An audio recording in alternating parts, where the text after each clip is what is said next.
నమస్తే పెద్దనా. నమస్తే అన్న. ఏం పేరే? నా పేరు రామ్‌ధన్. రామ్‌ధన్. ఏం పని చేస్తారు? వ్యవసాయం చేస్తా. ఎన్ని ఎకరాలు ఉంది? నాకు 5, 6 ఎకరాలు ఉంది. 5, 6 ఎకరాలు ఉందా? ఉంది. పారుతుందా? పొలాలు పారుతుందా? పొలాలు పారుతలేవయ్యా. పొలాలు ఏంటంటే మునుపు 2, 3 వర్షాలు పడేటి, ఆ వర్షాలు కూడా పడలే. మరి ఆ పొలాలన్నీ ఎండిపోతున్నాయి. కరెంట్ అంటే కరెంట్ ఇస్తాడు, కానీ నీళ్ళు లేవు. నీళ్లు ఇంకిపోయినాయి. నీళ్లు ఇంకిపోయి ఆ పూతతోటి పారతలేదు. పారతలేదు ఏమంటారంటే ప్రజలు, అరే కేసీఆర్ పోయిండు, రేవంత్ రెడ్డి వచ్చిండు, కాంగ్రెస్ వచ్చింది, కరువు వచ్చింది అనేది అంటారు. కానీ అది అదృష్టం కాంగ్రెస్ తెచ్చింది కాదు, కానీ అది వర్షాలు రాలే. ఏట వర్షాలు పడేది 2, 3 వర్షాలు ఇప్పుడు పడలే. అందు గురించే ఈ బోర్లన్నీ ఆగి ఆగి పోసుడు అవుతుంది. మరి ఇదే పరిస్థితి అవుతుంది మొత్తం. ఇప్పుడు రైతు బంధు వచ్చిందా నీకు? రైతు బంధు నాకు అంటే నా పేరు ఎంత ఉన్నదంటే 1.5 ఎకరం ఉన్నది, వచ్చింది నాకు. నాకు వచ్చింది రైతు బంధు వచ్చింది, కానీ ఏదో 2 లక్షలు రుణమాఫీ చేస్తా అని చెప్పిండు. చేయలేదయ్యా. 2 లక్షల రుణమాఫీ చేస్తా అన్నాడు, అది చేయలే. రేషన్ కార్డు ఇస్తా అన్నాడు లేని వాళ్ళకు. రేషన్ కార్డు ఇప్పటి వరకు లేదు. మా మనవాళ్ళు 11 సంవత్సరాలు 12 సంవత్సరాలు మనవాళ్ళు మనవరాలు ఉన్నారు. ఇప్పటి వరకు వాళ్ళకి బియ్యం లేదు, రేషన్ లేదు. మా కోడల పేరు కూడా ఎక్కలేదు ఇప్పటి వరకు. మళ్ళీ ఇప్పుడు ఈ 6 పథకాలు పెట్టిండు కదా. 6 పథకాలల్లో ఇప్పుడు రేషన్ తెల్లారి ఇస్తా అన్నాడు, 2 లక్షలు రుణమాఫీ చేస్తా అన్నాడు, అది రాలే ఇప్పటి వరకు. మళ్ళీ ఇప్పుడు ఫ్రీ బస్సు పెట్టిండు కదా పెద్ద. పెట్టిండు. ఎట్లా అనిపిస్తుంది ఫ్రీ బస్సు? ఎక్కిన మొన్న ఎక్కినాయా. ఎట్లా కూర్చొని ప్లేస్ ఉందా? ఎక్కడ ప్లేస్? నేనే నిలబడాల్సి వస్తుంది. ఒకళ్ళని బతలాడి, పాపం అమ్మ నేను పైసలు ఇచ్చినా కదా నేను కూర్చుంటా అంటే పాపం ఒక ఆమె కూర్చోబెట్టింది, కానీ బస్సులు ఎక్కటట్లేదు మొత్తం. ఎట్లా అనిపిస్తుంది? మనం మోగోళ్ళు పోయే పరిస్థితి కాదు ఇక. ఎందుకంటే సీట్లు దొరుకుతలేవు, వాళ్ళే ఎక్కుతున్నారు పరిస్థితి అది. రేవంత్ రెడ్డి తీసుకున్న నిర్ణయం మంచిదేనా బస్సు పథకం గురించి? ఇక మన లేడీస్ కి అయితే మంచిది, కానీ జెంట్స్ కి అయితే ఇక మనం ఇంటికాడ ఉండవలసి వస్తుంది, వాళ్ళని ఉండవలసి వస్తాను. ఈ పరిస్థితులు అవుతాయి. ఇప్పుడు ఏ విధంగా అనిపిస్తుంది? ఇప్పుడు కరువు ప్రాంతం వచ్చిందని అంటే కరువు 10 సంవత్సరాల ముందు ఈ బీఆర్ఎస్ ప్రభుత్వం పరిపాలన చేయక ముందుకు ఇదే కాంగ్రెస్ ప్రభుత్వం 60 సంవత్సరాల పరిపాలన చేసింది. అవును.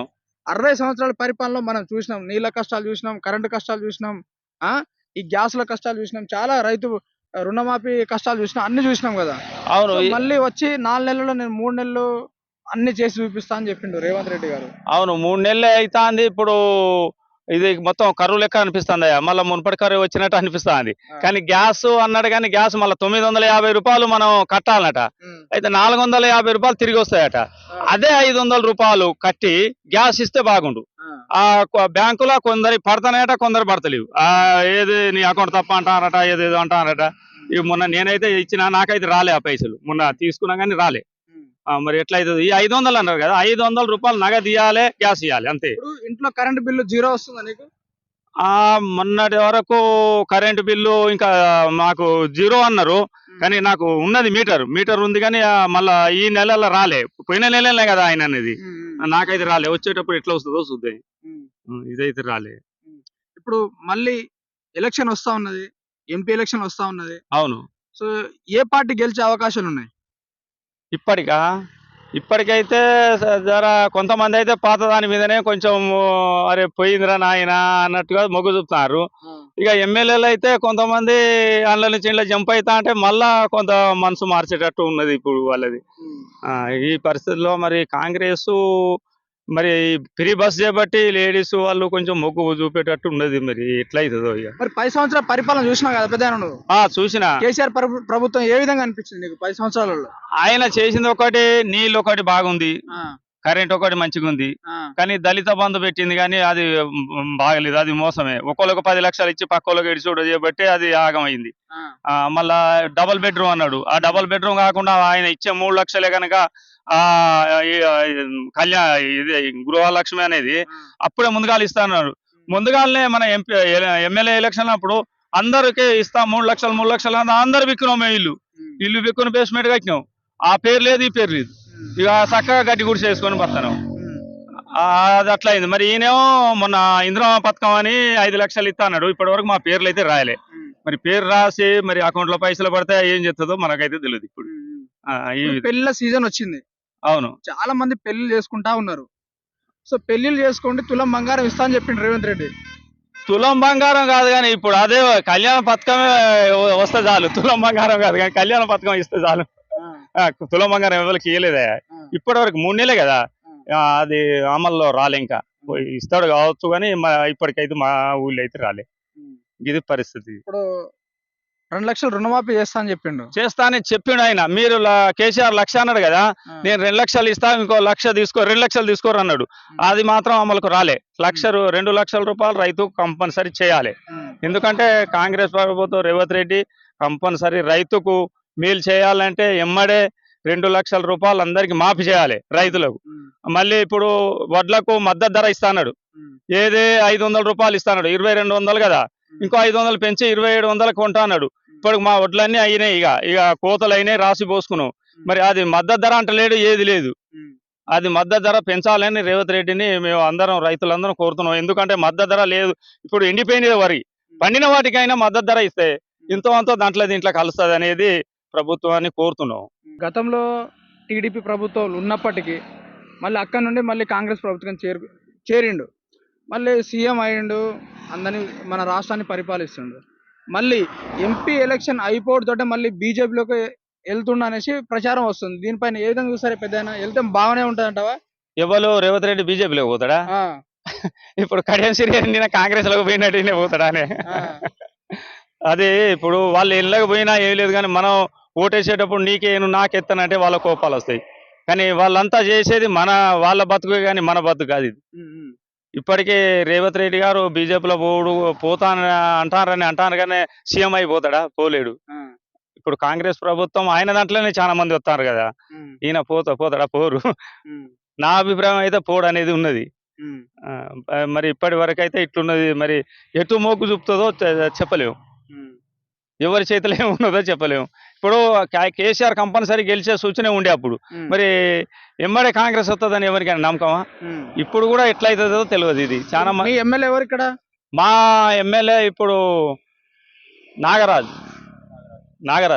ఆహా, నాగరాజా? నాగరాజు ఇప్పుడు ఎమ్మెల్యే మా ఊరికి వచ్చి నాకు ఓటేయండి అని ఆయన ముఖం అయితే చూడలేము మేము. ఇప్పటివరకు చూడలేదు. చూడలే. ఆయన ఇప్పటివరకు మా ఊళ్ళోకే రాలే. ఆ, ఏందంటే కాంగ్రెస్ అని ఈ దళిత బంధు, డబుల్ బెడ్రూము, రుణమాఫీ చేయకపోవటం, ఉమ్, దీని కోపంతో ఆ, ఒకటేసారి వేసినాం. ఏది కాంగ్రెస్ కి గుద్దాలి, అందరం ఒక్కొక్కరి బయలు పడితే అందరం పడ్డారు, అందరం కాంగ్రెస్ కుదిరాం. ఆ. ఇది మాత్రం ఉన్న వాస్తవం. ఇప్పుడు మళ్ళీ వచ్చే ఎలక్షన్ లో ఇప్పుడు మళ్ళీ బీఆర్ఎస్ పార్టీ గెలిచే అవకాశాలు ఉన్నాయా? టిఆర్ఎస్ పార్టీ గెలిచే ప్రయత్నం కొంత, అంటే రూపాయికి ఆటన మొద్దు అయితే మొగ్గు చూపుతుంది ఇప్పటికి. కానీ ఎమ్మెల్యేలు మార్చడం వల్ల వాళ్ళు మొగ్గు చూసేటోళ్ళు కూడా ఇంకా మారుతారు. ఉమ్, ఎమ్మెల్యేలే మారుతారు. మనం ఓటేసి ఇన్ని లక్షల ఓట్లు వేసి గెలిపించిన ఎమ్మెల్యేలే మారుతారు అనేది ప్రజల్లో, అందరి రైతులలో, అందరి దాంట్లో ఇప్పుడు అదే జరుగుతుంది. అందరు ఏందయ్యా మనం ఇంత కనుక గెలిపిస్తే వాళ్ళే కాండోలు మర్చిపోతారు, మనం ఎవరికి వేయాలి ఏందనేది అప్సూప్ అవుతారు, జనాల్ని కన్ఫ్యూజ్ చేస్తున్నారు. కన్ఫ్యూజ్ అవుతారు. ఏమి వేయాలి, ఎవరికి వేయాలి అనేది తోస్తలేదు. ఉమ్, ఇప్పటికైనా రేవంత్ రెడ్డి గారిని రైతు గురించి వాళ్ళు ఏదో మక్కలు ఎండిపోయిన పొలాలకు 10,000 ఇస్తా అన్నారు. 10,000 కాదు, నువ్వు రైతు బంధు ఇచ్చినా మంచిదే, ఇయ్యకున్నా మంచిదే, కానీ మాకు మాత్రం రుణమాఫీ చేసి పండిన పంటకు మాత్రం గిట్టుబాటు ధర ఆయన అన్నట్టుగా 500 ఇయ్యని, ఆ కింటకు 500 ఇస్తా అన్నాడు ఉమ్, గెలవక ముందు. ఉమ్. ఇప్పుడు కళ్యాణ లక్ష్యం 5 కింటకు బోనస్ కిందకి ఇస్తాను. బోనస్ కిందకి ఇస్తాడు. ఆ మాటను మాత్రం నిలబెట్టుకోవాలి అంతే. రైతుకు ఆ మాటను నిలబెట్టుకోవాలి. ఎందుకంటే 10 క్వింటాలు అయ్యే కాడ 4 క్వింటాలు 3 క్వింటాలకు వచ్చింది, ఎందుకంటే ఎండిపోయింది కదా అంతా. ఇప్పుడు ఆయన 10,000 ఇస్తాడు అనుకో, ఎవరికి అందుతుంది, ఎవరికి అందుతుంది. పండిన కాడికైనా వాటికైనా 500 కలిసి వస్తే 10,500 55,000 వస్తాయి కదా. ఆ విధంగా ఆయన ఒక్కటి మాత్రం ఈ బోనస్ మాత్రం ఇస్తాను. బోనస్ ధాన్యానికి మాత్రం, వరి పంటకు కంపల్సరీ ఇవ్వాలి. ఇప్పుడు రేవంత్ రెడ్డి మళ్ళీ ఇప్పుడు కొత్తగా ఏం చెప్తుండంటే 6 పథకాలు అమలైనాయి, జనాల్లో వెళ్ళిపోయినాయి 6 పథకాలు. మళ్ళీ ఎంపీ ఎలక్షన్ వస్తున్నాయి కదా, పార్లమెంట్ ఎలక్షన్ వస్తుంది కదా, దానికి మళ్ళీ కొత్త మేనిఫెస్టో పెట్టాలి అన్నట్టుగా మాట్లాడుతుండ్రు. దీనిపైన ఏ విధంగా చూస్తారు? మరి పెట్టిన పథకాలు వచ్చినాయా లేదా? పెట్టిన పథకాలు అంటే ఇప్పుడు బస్ వచ్చింది, ఫ్రీ బస్ అనేది వచ్చింది, గ్యాస్ అనేది వచ్చింది, కరెంటు వచ్చింది. 24 గంటలు కరెంట్ వస్తుందా? కరెంట్ ఇస్తాను కానీ నీళ్ళు లేవు. కరెంట్ ఇస్తాను, అబద్ధం ఆడవద్దు, కరెంట్ అయితే వస్తుంది మాకు. కరెంట్ వస్తుంది కానీ ఏ మాత్రం ఒక గంట కూడా తగ్గకుండా కరెంట్ అయితే వస్తుంది. కానీ నీళ్ళు రావట్లేదు. నీళ్లు మాత్రం ఎండిపోయింది. కాలువలో నీళ్ళు రావట్లేదు. కాలువలో మాత్రం నీళ్లు రావటం లేదు. అంటే కాలువ అప్పుడు 24 గంటలు ఎప్పటికి బొర్రుకుపోతాయి. ఇప్పుడు వారానికి 3 సార్లు 4 సార్లు వస్తుంది. కాలువకు ఎదురు చూసుడు అవుతుంది. ఏదో మన అది కాళేశ్వరం తెగిపోయింది, మొత్తం ఆ కాళేశ్వరం అంతా కూలిపోయింది అనే దాని మీద ఇక పోయింది కావచ్చు అని జనాలు అనుకుంటున్నాం. మళ్ళీ ఇప్పుడు నీళ్ళు ఇచ్చింది కదా, మరి ఇప్పుడు నీళ్ళు ఇచ్చిండు, మరి ఎక్కడి నుంచి అందు గురించి అట్లా తక్కువ ఉన్న నీళ్ళనే ఇస్తానంటాడు. అయ్యే వచ్చినాయి అంటారు. ఇప్పుడు నీళ్ళు ఆగితే కదా పంట అయిపోయింది. ఇక వచ్చేసారి అయినా మంచిగా నీళ్ళు ఇచ్చి ప్రభుత్వాన్ని ఆనుకొని ఆయన అన్నది ఏది మన ఈ రైతు బంధు కళ్యాణ లక్ష్మి అంటే అది తులం బంగారం ఆయన ఏమి ఇస్తాడు. కానీ ఇప్పుడైతే ఇదైతే 2 లక్షల మాఫీ అయితే రుణమాఫీ చేయాలి. ఈ మన రేషన్ బాపతి మాత్రం ప్రతి ఊరికి రేషన్ అనేది అత్యవసరం. పెళ్లిలైన పొరగాళ్ళ వరకు ఇప్పుడు 10 సంవత్సరాల కానీ కేసీఆర్ గారు తీయలే, అసలు దాని గురించే తీయలే. ఏమైనా గొర్రెల లోను, చేపల లోను, ఇది ఇట్లాంటి లోన్లు, దళిత బంధాన్ని ఇట్లాంటి అన్ని అడ్డమైన పెట్టి అంతా ఆగం చేసింది. కానీ ఆయన చేసిన 2 పనులు మాత్రం మంచి. ఈ విధంగా మరి రేవంత్ రెడ్డి గారిని మీరు ఏం డిమాండ్ చేస్తున్నారు? ఏం కావాలి, ఏం కోరుకుంటున్నారు? ఒకసారి అడుగు రేవంత్ రెడ్డి. ఇప్పుడు రేవంత్ రెడ్డి గారిని మేము కోరేది ఒకటే, నువ్వు ఇస్తా అన్నది మాత్రం ధాన్యానికి 500 రూపాయలు బోనస్ ఇస్తా అనేది ఇవ్వాలి. 2 లక్షల రూపాయలు రుణమాఫీ అనేది చేయాలి. ఇప్పుడు 6 పథకాలు వెళ్ళిపోయినాయి అంటాను కదా, 6 పథకాలు కాదు 4 వచ్చినాయి, 4, 5 వచ్చినట్టున్నాయి. వచ్చినా రాకుండా ఆయన అన్న మాట నిలబెట్టుకోవాలంటే మీరు 2 లక్షలు తీసుకొని నేను సీట్ ఎక్కగానే మాఫీ చేస్తాను. రుణమాఫీ కావాలి. ఈ రైతుకు పండిన పంటకు గిట్టుబాటు రేటు ఇవ్వాలి. ఓకే, థ్యాంక్ యూ పెద్దాయన. Thank you.